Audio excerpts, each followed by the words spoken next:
Are you seeing errors created by the Apphelper Library DLL? I'm Sophie Chen, a Windows System Specialist. I'll guide you through a professional system-level restoration.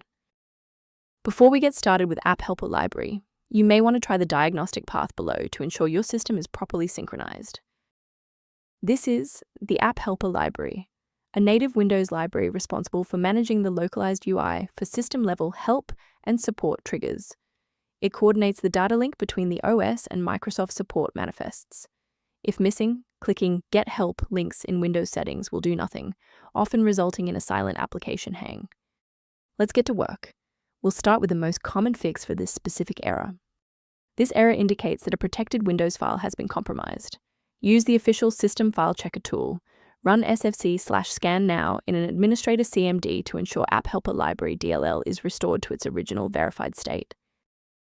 When a fresh installer fails to clear the error, it typically points toward a deeper conflict within the Windows execution layer.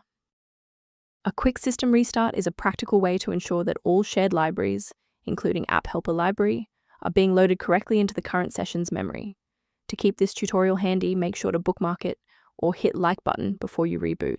It saves you from having to look for the video again once you're back online. Since that didn't resolve it, let's pivot to step 3 to address the root cause directly.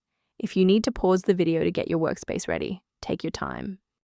Rebooting didn't restore the monitoring tools, so let's run a command to reset the performance indicators. First, open command prompt as admin.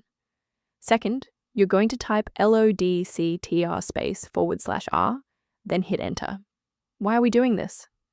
Well, these files rarely suffer from physical corruption. Instead, their registration in the performance hive becomes desynced. This command purges those stale entries and rebuilds the registry links. I want to share a quick best practice that will help you avoid security complications in the future. Please use caution.